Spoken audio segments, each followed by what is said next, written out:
19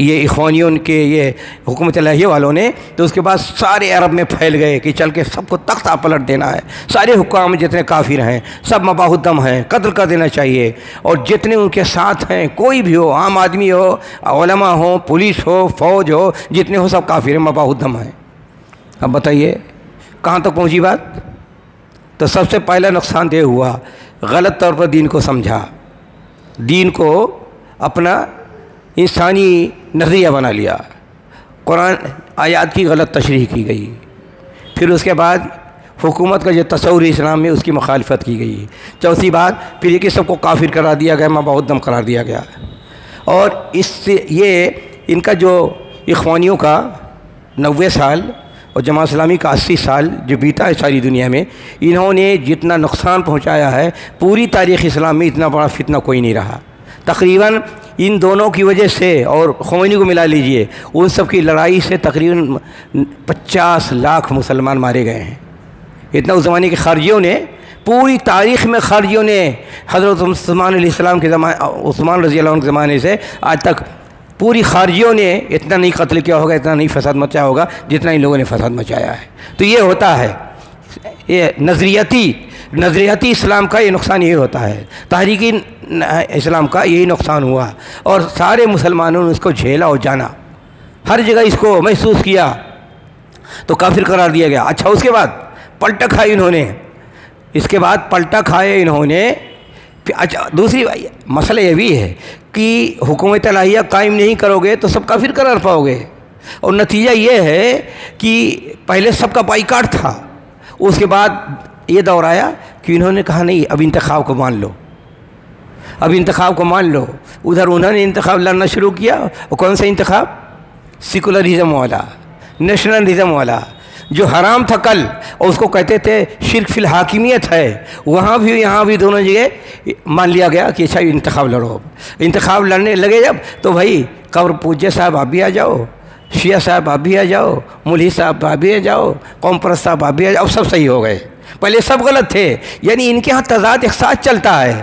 آج کے دور میں ان کا ذہن و دماغ میں یہ بھی موجود ہے کہ حکومت الہیہ قائم ہونی چاہیے، جو نہ مانے وہ کافر ہے، اور دوسری طرف یہ تضاد کہ جو الہاد ہے، جو کفریہ نظام ہے، اور اس میں گھس گئے، حکومت قائم کرو جمہوریت کے ذریعے، حکومت قائم کرو انتخاب کے ذریعے، انتخاب لڑنا شروع کر دیا۔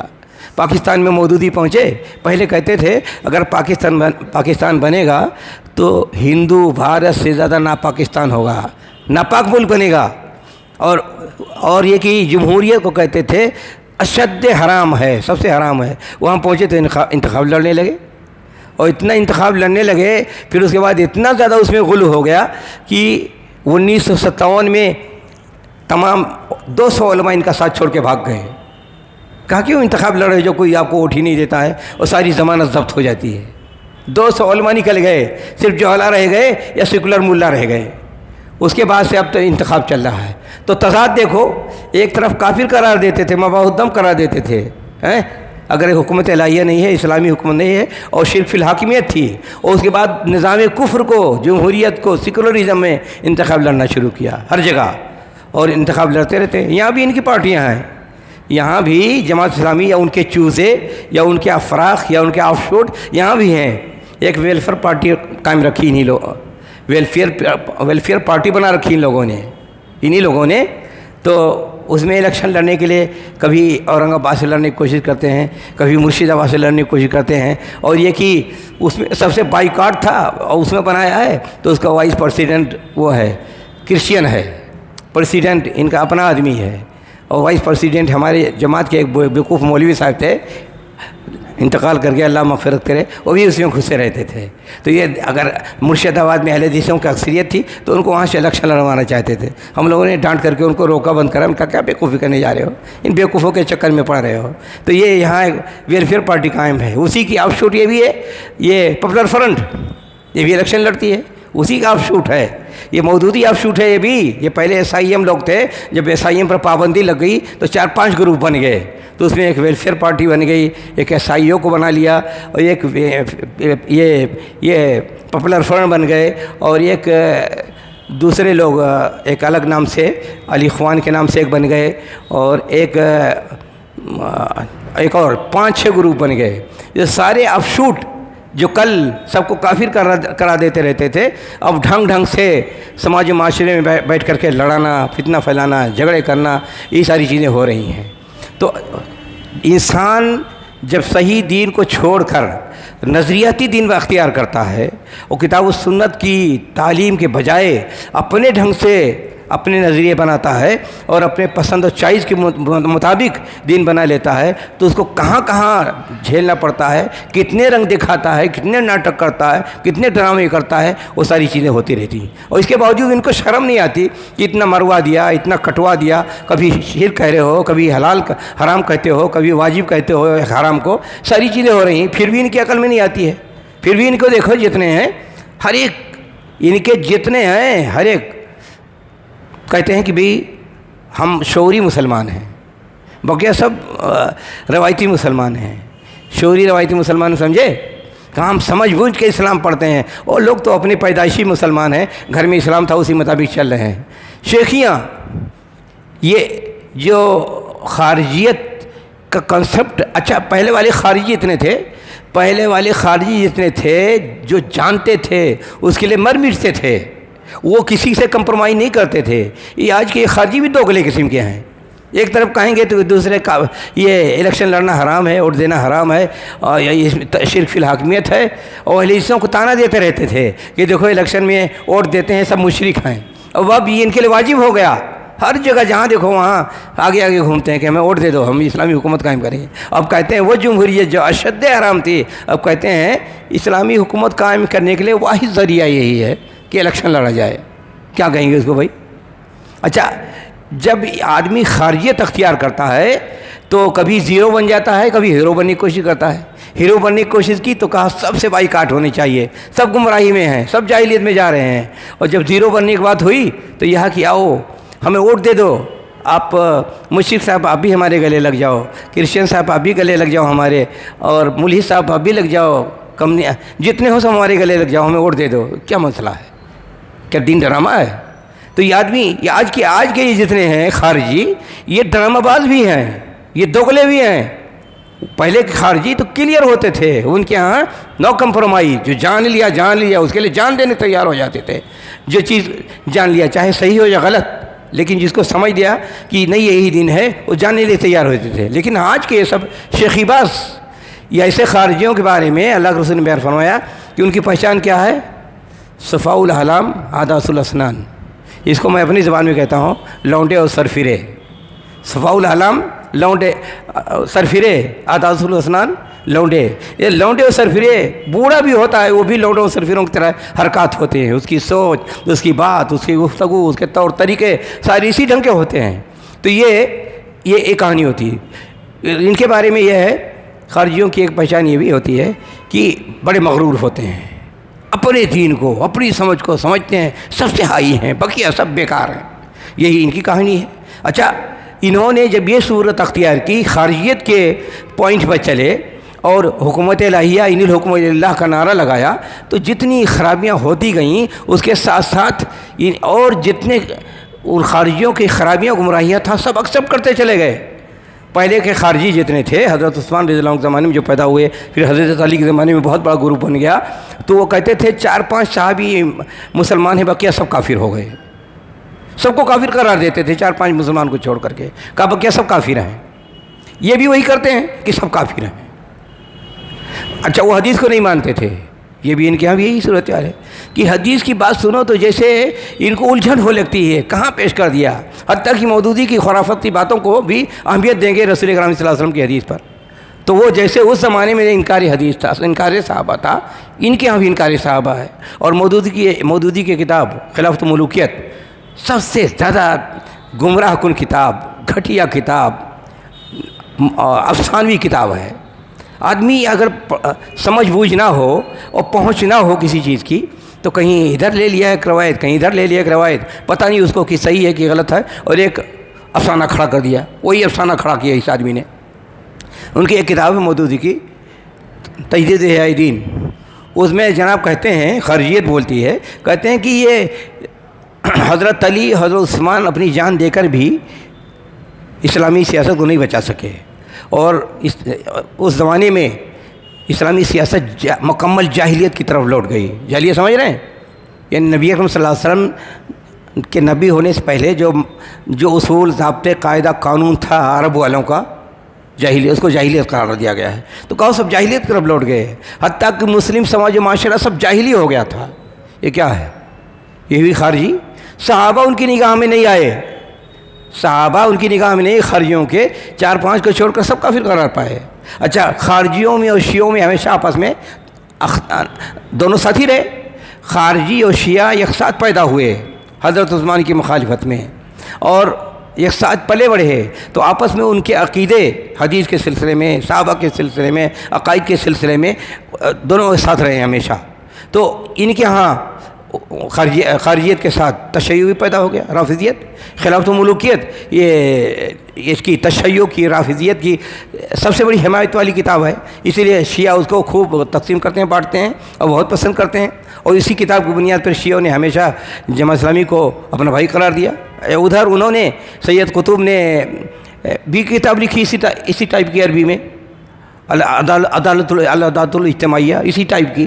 اس میں حضرت عثمان، بلکہ یہ تو ان سے بھی زیادہ وہ گئے گزرے تھے، اور نہ جانے کتنے نام لے کر کے حضرت سفیان کو، حضرت ہندہ کو، حضرت معاویہ کو، حضرت سفیان اور حضرت ہندہ تو کہتے ہیں کہ سب صرف منافقت کرتے تھے، اسلام قبول ہی نہیں کیا تھا.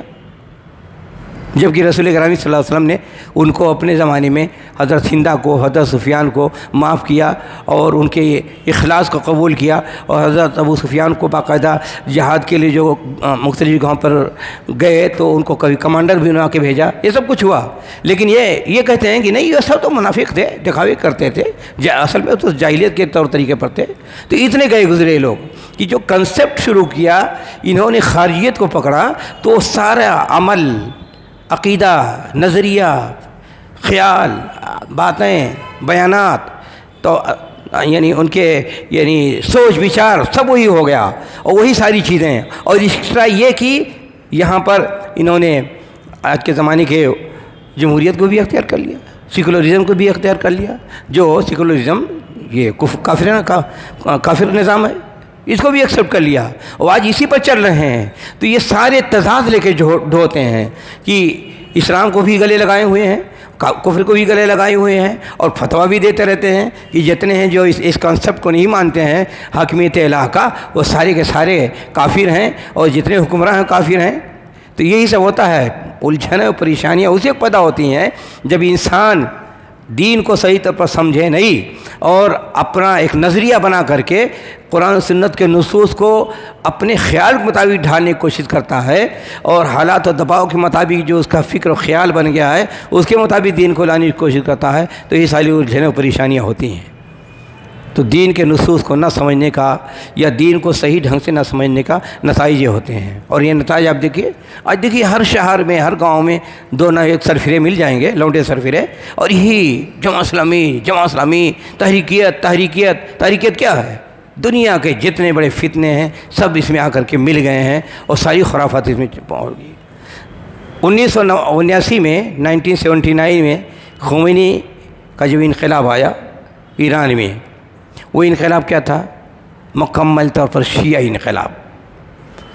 اور اس انقلاب کا آنے کے بعد جتنا حضرت ابوبکر، حضرت عمر، حضرت عائشہ کو گالی دی گئی ہے، اس سے پہلے تاریخ میں کبھی گالی نہیں دی گئی ہے. ساری دنیا میں ان کے کیسٹیں، ان لوگوں کا پہلے طے شدہ یہ پروگرام تھا کہ ساری دنیا 5,000 ٹی وی چینل چلائیں گے ایران والوں کا، اور جو ان کے کیسٹیں، بکلیٹ اور پمفلیٹ بڑھتے رہتے تھے، سب سے زیادہ اس میں حضرت عائشہ کو گالی دینا، حضرت ابوبکر کو، حضرت عمر رضی اللہ عنہ کو. اور یہ اس کے باوجود یہ ان کے ساتھ لگے ہوئے ہیں، آج بھی ان کے ساتھ لگے ہوئے ہیں. اور ان دونوں نے مل کر کے پورے عالم عرب کو تباہ و برباد کر دیا، بلکہ ساری دنیا میں مسلمانوں کو تباہ و برباد کر دیا۔ انہی کی بدماشیوں کی وجہ سے اسلاموفوبیا کا نعرہ لگا، اسی کی بنیاد انہی کی وجہ سے سارے مسلمانوں کو دہشت گرد قرار دیا گیا۔ انہی کی بنیاد پر ہر داڑھی والا، ہر ٹوپی والا، ہر حجاب پہننے والی عورت کو دہشت گرد قرار دیا گیا۔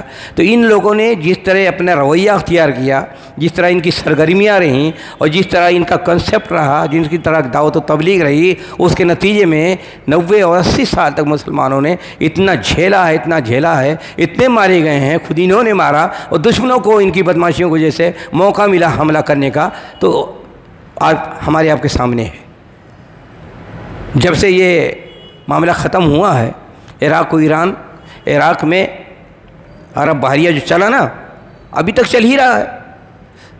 صفائی ہوئی، امریکہ چڑھ دوڑایا تھا ان کی بیوقوفی کی وجہ سے، اب وہ گیا افغانستان سے، عراق سے ابھی پورے طور پر نہیں گئے ہیں، اور جو لڑائیاں جاری ہیں لبنان میں، جو لڑائی جاری ہے سیریا میں، جو لڑائی جاری ہے اس میں لیبیا میں اب تک، اور ان کے اور تو ہر جگہ مارے پیٹے گئے، کنارے لگا دیے گئے، لیکن اب بھی عراق اور لیبیا، لبنان اور یہ کیا نام ہے سیریا، ان 4 ملک میں اب تک ان کی تباہی جاری ہے، لڑائیاں جاری ہیں، اور یہ کوشش ہے کہ اس پر ان کا کنٹرول ہو جائے۔ لیکن وہاں پر لیبیا میں باقاعدہ اخوانیوں کا جتھا لڑ رہا ہے، سیریا میں تباہی آ ہی گئی، ایران کی سب سے بڑی مداخلت۔ تو یہ سب چیزیں جو تباہیاں آئی ہیں، ان کا جو کنسیپٹ تھا حاکمیت الہ کا، اور وہ خارجی کنسیپٹ لے کر کے چلے، اس کے نتیجے پر مسلمانوں کو تباہی، بربادی، گمراہی، ضلالت، قتل، کفر، ہر طرح کی جتنی تباہیاں انسان پھیلا سکتا ہے وہ ساری مسلمانوں کی جھیلنی پڑی۔ اب لوگ بتائیے 9/11 کے بعد یہی کہا جاتا ہے، اس کا مصنف اور اس کا ذریعہ یہی لوگ تھے جو جا کر کے افغانستان میں خارجی تیار ہو رہے تھے، انہی کے اتیجت کرنے کی بنیاد پر، انہی کی بدماشیوں کی بنیاد پر ساری دنیا نے یہ ہوا کہ مسلمانوں کو جیل خانہ بنا دو ہر دنیا میں، اور جیل خانہ بنایا کہ نہیں۔ 9/11 کے بعد جو ورلڈ ٹاور گرا تھا امریکہ کا، اس کے بعد ساری دنیا کے مسلمانوں کو کہیں سے کوئی پیسہ بھیج دے اگر $100 تو اس کی پکڑ ہو جاتی تھی۔ کہیں داڑھی والا جا رہا ہے اور ہر طرف اشارہ ہوتا تھا یہ دہشت گرد ہے، کوئی حجاب والی عورت جا رہی ہے دہشت گرد ہے، پوری دنیا کو جیل خانہ بنا دیا گیا۔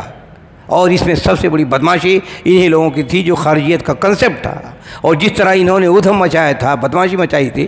ابھی ہندوستان میں دیکھ لیجئے، ہندوستان میں یہ لونڈے سر پھرے، علی گڑھ سے شروعات کی SIM کی، اور انہوں نے شیخیاں ہم لوگ کب تک مکہ کی زندگی رہیں گے، مدنی زندگی آنی چاہیے۔ ارے بھائی آپ کے پاس کوئی تیاری ہے؟ اکثریت تو شرک میں مبتلا ہے، بدعت میں مبتلا ہے، کہاں قائم کرو گے؟ قبرستان میں جا کر کے پوجا کرواؤ گے اسلامی حکومت قائم کر کے؟ اور یہ کہ جب اکثریت کی چاہو گے ووٹ ملے تو کیا کرو گے؟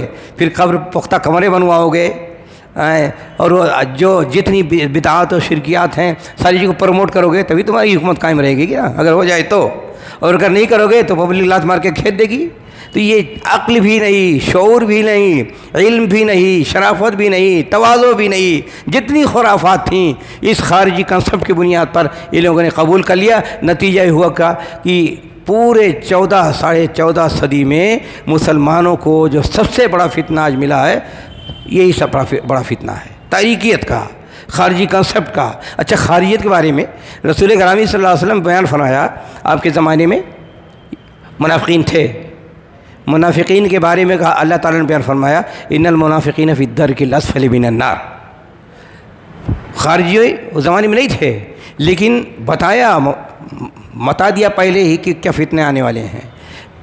خارجیوں کو کہا گیا کلاب النار، یہ جہنم کے کتے ہیں خارجیوں کو، اور کہا خارجی ہمیشہ پیدا ہوتے رہیں گے، اور ہمیشہ تاریخ میں خارجی پیدا ہوتے رہیں اور قیامت تک۔ اور جب دجال آئے گا تو دجال کے ساتھیوں میں سے خارجی بھی رہیں گے، اس کے ساتھ چل پڑیں گے۔ اور اس زمانے میں دیکھیے چھوٹے موٹے جتنے دجال آئے سب کا ساتھ انہوں نے دیا، خمینی کا ساتھ دیا، صدام نے جو حملہ کیا عراق پر تو ان کا ساتھ دیا، یا کہ سعودیہ پر حملہ کرنے کے بعد تھی تو اس کا ساتھ دیا۔ جتنی بھی دجل و فریب، قتل و خوریزی، ستم گری کے کام ہوئے ہمیشہ ان خارجیوں نے ان کا ساتھ دیا۔ اور مسلمانوں کو عجیب مسئلہ ہے، مسلمان جدھر کچھ چمتکار دیکھ لیے امام مان لیا، جس نے کوئی ڈرامہ کیا ہے معام مان لیا. اچھا یہ ایک ڈرامہ تو ہے نہیں. آج دیکھیے مسلم سماج معاشرے میں ایک اسرار احمد کی بڑی تقریر سنتے ہیں. ڈاکٹر اسرار احمد جو انتقال کر گئے, جس کو دیکھو ادھر اس سے بھی بڑا مودودی سے بڑا خارجی تھا وہ آدمی. ان کے پاس تو پڑھے لکھے تھے, یہ عربی جانتے تھے, اسے جانتا بھی نہیں تھا, لیکن جب دیکھو تفسیر کرتا پھرتا تھا. اوٹ پٹانگ باتیں. میں 40 سال تک اس کے پرچے آتے تھے, ایک نظر ڈال لیا کرتا تھا. سنجیدگی سے ایک مرتبہ کہا چلو دیکھیں لکھتا کیا ہے آدمی. 2 مرتبہ کوشش کی, پڑھا تو بکواس اٹھا کر پرچہ ادھر پھینکا کہ آخر ان بیوقوفوں کو, جاہلوں کو کیوں شوق ہو جاتا ہے دعوت و تقریر کا, جب کہ آپ کا کنسیپٹ درست نہیں ہے, جب آپ کو اصول و ضابطہ نہیں ہے, آپ عربی نہیں جانتے ہیں, آپ کے پاس علم نہیں, علماء سے پڑھا نہیں, بس تقریر کرنا کمال ہے. لیکن بس شیخی, یہ اللہ کے رسول نے بیان فرمایا نا خارجیوں کی خوبیوں میں سے 2 کہ صفاء الحلام حداث الاسنان, لونڈے اور سرفرے.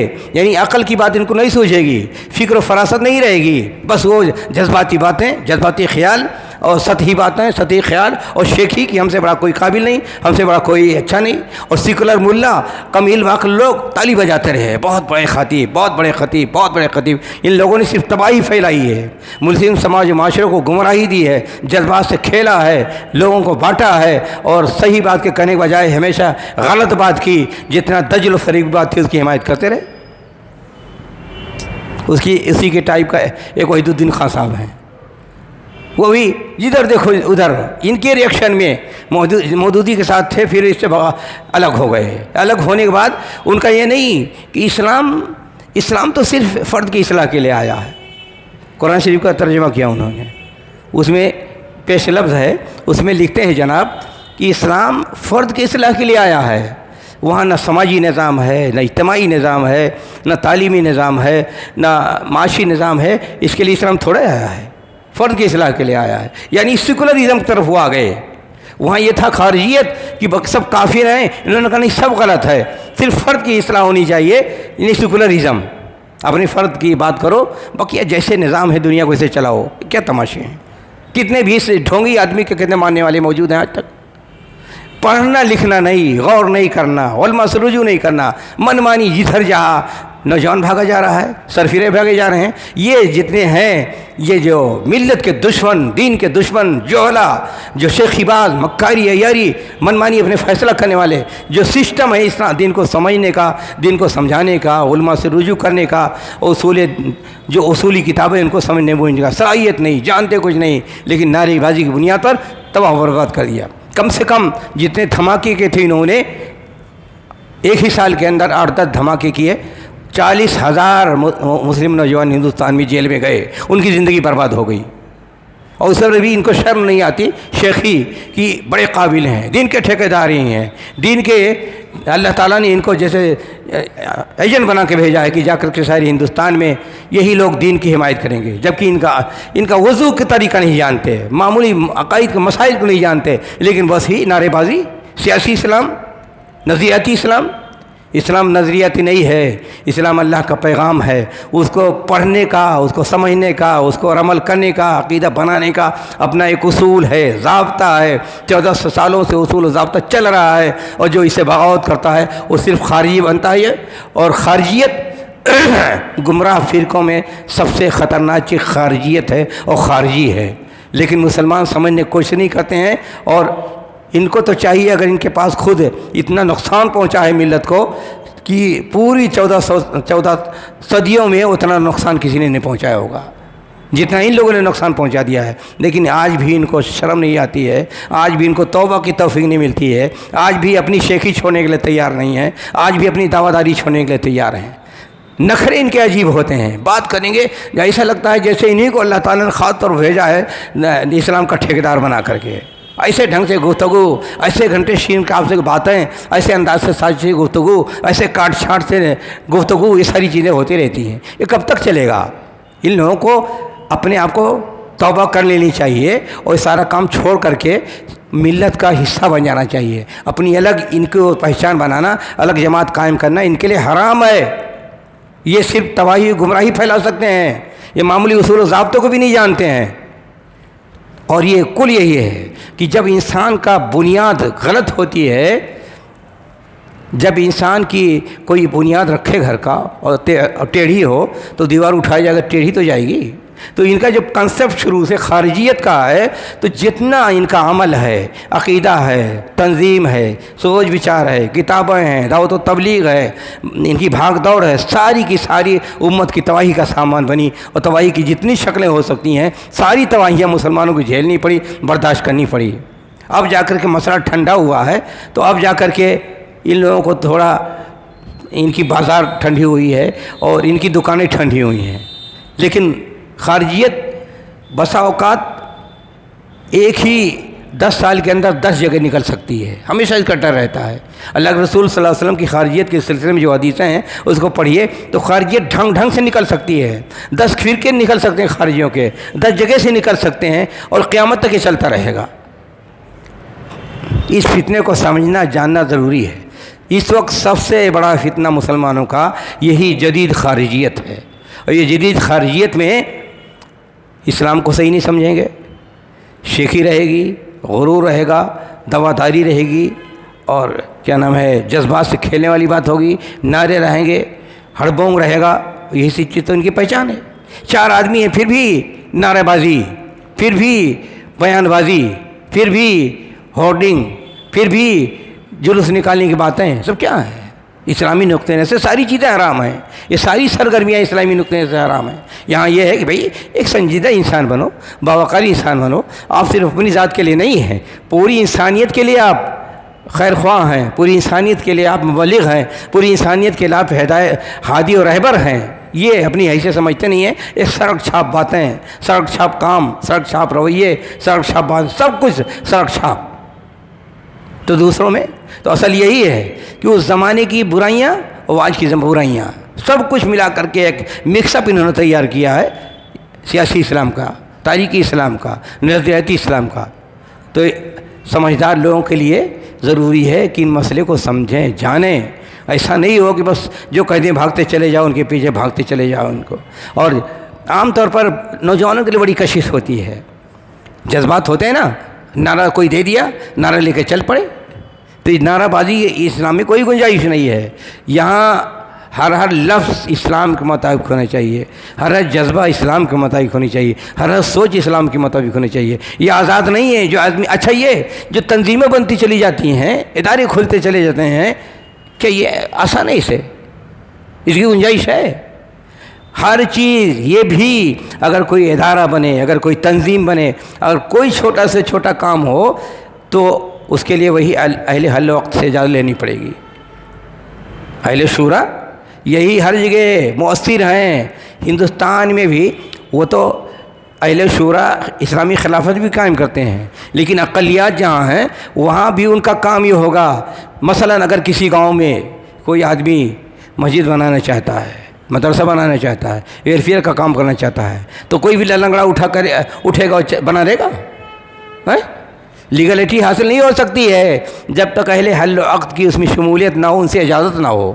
اسی لیے آج ہندوستان میں جتنی آرگنائزیشن ہیں، ادارے ہیں، اگر دیکھا جائے تو اکثر انلیگل قرار پائیں گی، لیگلٹی ان کو حاصل ہی نہیں ہوگی۔ کھیل تماشا نہیں ہے۔ ایون ایک آدمی اگر اپنی جیب سے خرچ کر کے کوئی ادارہ بنانا چاہتا ہے تو اس کے لیے بھی گنجائش نہیں ہے، اس کو لیگلٹی اسی ملے گی جو اس ایریے کے اہل حل وقت، سمجھدار لوگ، دیندار لوگ، امت کے مسائل کو جاننے والے، امت کے بے خواہ لوگ جب ان کو اپروول نہ دیں تب تک نہیں کام کر سکتا آدمی۔ یہ تماشا تھوڑا ہے، جس کو دیکھو 2 آدمیوں کو اٹھا جماعت قائم کر لیا، 2 آدمی اٹھا ادارہ قائم کر لیا، 4 آدمی اٹھے انجمن قائم کر لیا۔ جدھر دیکھو سڑک چھاپ لوگ، کہیں مرکز بن رہے ہیں، اسلامی مراکز بن رہے ہیں، کہیں کچھ بن رہے ہیں۔ کھلواڑ نہیں ہے، یہ دین کو ڈھانے، دین کو برباد کرنے، دین کو توڑنے کی باتیں ہوتی ہیں۔ ہر چیز کا یہاں نظم ہے، ایون اقلیت میں بھی، یہاں بھی مسلمانوں کو، مثلا ہندوستان، یہاں مسلمانوں کو آزاد جس طرح چاہ رہے ہیں۔ آج تو مسلمان جتنے رہ رہے ہیں وہ تو غوثاؤں کا غوثائی سیل کی طرح رہ رہے ہیں۔ کوئی آدمی خارجیت کی طرف بھاگا جا رہا ہے، کوئی جمہوریت کی طرف بھاگا جا رہا ہے، کوئی ملت کا غدار بن رہا ہے، کوئی دشمنوں کے لیے جاسوس بن رہا ہے۔ کیا طریقہ ہے؟ اصول و ضابطے ہیں یہاں۔ ہر محلہ، ہر گلی، ہر گاؤں میں اسلامی اصول کے مطابق زندگی گزارنے کا طریقہ ہونے چاہیے۔ وہاں اجتماعیت ہو، وہاں جو سربراہ ہو، وہاں اہل حل وقت کی بات سنی جائے اور اسی کے مطابق کام کیا جائے۔ یہ فیشن بن گیا ہے، مرکز اسلامی فلاں ڈھکاں یہ جدھر دیکھو ہر ایرا گہرا، بلکہ سماج معاشرے کے جتنے لچے لفنگے ہوتے ہیں ناکارے، وہ چندہ رسید چھپوا لیا، چندہ کرنا اور کھانا شروع کر دیا۔ یہ چندہ کھوری، چندہ بٹوری کی بنیاد پر جتنی تنظیمیں، ادارے، مراکز بنتے چلے جا رہے ہیں۔ اچھا ایک شوسہ یہ بھی دارالقضا بنا رہے ہیں، جدھر دیکھو دارالقضا۔ دارالقضا کی حیثیت ہوتی ہے کورٹ کی طرح کہ اس کو اتھارٹی اور حکومت اور پاور ملا ہوا ہوتا ہے۔ یہاں زیادہ سے زیادہ دارالافتاء کھول سکتے ہیں یا اصلاحی کمیٹیاں قائم کر سکتے ہیں۔ جس بیوقوف سرفرے کو دیکھو دارالقضا قائم کر رہا ہے، مذاق ہے یہ دارالقضا کے نام پر۔ اسلامی عدالت قائم کریں گے؟ آپ نے کسی کے قائم کیا، آپ کی کیا حیثیت ہے؟ آپ نے فیصلہ دے دیا اور کہا ہم ٹھکراتے ہیں، اپنے پیر میں رکھتے ہیں۔ کہاں گیا اسلامی قضا؟ جیسے یہاں توہین عدالت ہوتی ہے اگر آدمی ٹھکرائے، ویسے دارالقضا میں بھی اگر کوئی آدمی فیصلے کے خلاف کرے تو جیل میں جا سکتا ہے، باقاعدہ اس کے ساتھ سلطہ ہوتی ہے، حکومت ہوتی ہے۔ یہاں آسان بنا لیا دارالقضا۔ اچھا دارالقضا جتنے بنے ہوئے ہیں بہت سے، کیا ہے؟ حکومت سے سہولتیں حاصل کرنے کے لیے کہ چلو ہماری اتھارٹی ہے، حکومت مان لیں۔ کیا تماشے ہیں، مکاریاں، عیاریاں، اس کے سوا کیا ہے؟ دارالقضا ہندوستان میں نہیں قائم ہو سکتا ہے، الا کہ آپ کو اگر حکومت طرف سے اجازت مل جائے کہ چلو اپنا فیصلہ کر سکتے ہو اور اس کو اتھارٹی ملے تو کیجیے گا دارالقضا۔ جدھر دیکھو دارالقضا، دارالقضا، دارالقضا، ہر گلی کوچے میں دارالقضا۔ کھلواڑ بنا رکھا ہے اسلامی ضابطوں کو، اسلامی مصطلحات کو۔ تو یہی سب تماشے ہو رہے ہیں۔ کوئی خارجی بنا جا رہا ہے، کوئی سیکولر ملا بنا چلا جا رہا ہے، کوئی ادھر قائم کر رہا ہے، ادھر کا بہتات ہے، ہونا کچھ نہیں، صرف کرپشن۔ پیسہ جمع کرو، کھیلو، کھاؤ، خیانت کرو اور اجتماعیت کو تباہ برباد کرو، اور رہبری کے بجائے توڑو، ہر ایک الگ الگ جتھا بنائے کھڑے ہو جاؤ۔ ہاں اگر اپروول ملتا ہے اہل حل وقت سماج کے جو ایلیٹ گروپ ہے، ایلیٹ نہیں ہے جو دنیا کی 420 اور مالدار ہو گئے تو سب جیسے ان کو عقل آ گئی، دین بھی آ گیا۔ دینی اعتبار سے جو آدمی ایلیٹ ہو، جو 6 میں نے اصول بتائے ہیں، ضابطے بتائے ہیں، اس کے مطابق اگر ہو تو کہیں بھی کوئی کام کسی محلے، گلی، گاؤں، شہر میں ہو، ان کی شراکت، ان کی رائے، ان کی نگرانی ضروری ہے۔ اگر اس کی نگرانی، ان کی رائے، ان کا اپروول نہیں ملتا ہے تو ایسے سارے جتنے ادارے ہیں، جتنے مراکز ہیں، جتنے جو کچھ بھی ہوتے ہیں ملت میں اجتماعی کام، وہ سب کو ایلیگلٹی نہیں مل سکتی ہے۔ تو یہ سب کہاں سے آئے پھیلاؤ؟ اچھا یہ بھی ایک مسئلہ ہے۔ خارجیت جب پیدا ہوتی ہے تو مرجعیت علماء ختم ہو جاتی ہے۔ یعنی علماء کیا جانے، ہم جانتے ہیں۔ ارے ایسے سرفرے ملے یہ خارجیت والے، تحریکیت والے، کہتے ہیں شیخ ابن باز کو تو صرف علم دین حاصل تھا، ہم تو علم دین جانتے ہیں، سائنس جانتے ہیں، اسے بڑے عالم ہیں۔ وہ بیوقوف جن کا استنجا نہیں ہو سکتا ہے اور جو ایک آیت صحیح نہیں پڑھ سکتے ہیں، یہ سرفرے دعویٰ دار بنتے ہیں کہ شیخ ابن باز سے تو ہم سے بڑے عالم ہیں، وہ تو صرف دین جانتے تھے، ہم دین بھی جانتے ہیں اور سائنس بھی جانتے ہیں۔ یہی سرفرہ پن، یہی خارجیت ہے۔ آج جدھر دیکھو ادھر لونڈے سرفرے جو مودودیت کے اثرات میں آئے ہیں، تحریکیت کے اثرات میں آئے ہیں، یا خارجیت کے اثرات میں آئے ہیں، یا خمینیت کے اثرات میں آئے ہیں، وہ ان کا مزاج ہی نہیں ملتا ہے، بگڑے ہوئے، لگتا ہے جیسے نبی اکرم صلی اللہ علیہ وسلم کی امت نہیں ہے، یہ دوسری امت کے دوسرے ان کے لوگ ہیں، نبی اکرم صلی اللہ علیہ وسلم کے ہادی رہبر نہیں ہیں۔ یہ خمینی ہو گیا ہے، مودودی ہو گئے ہیں، بننا ہو گئے ہیں، وحید الدین خان ہو گئے ہیں، اسرار احمد ہو گئے ہیں، یہ سب کیا ہے؟ یہ سارے کے سارے فتنے ہیں، تماشے ہیں۔ ان کی جتنی تحریریں ہیں اگر اسلامی روشنی میں جائزہ لیا جائے تو اکثر تحریریں اس لیے ہیں کہ ان کو لے جا کے چوراہے پہ آگ لگا دینی چاہیے، اس لائق ہیں۔ اللہ تعالی ہم سب کو توفیق عطا فرمائے کہ ہم دین کو صحیح طور پر سمجھیں اور اس کے مطابق عمل کرنے کی کوشش کریں۔ وآخر دعوانا ان الحمد للہ رب العالمین۔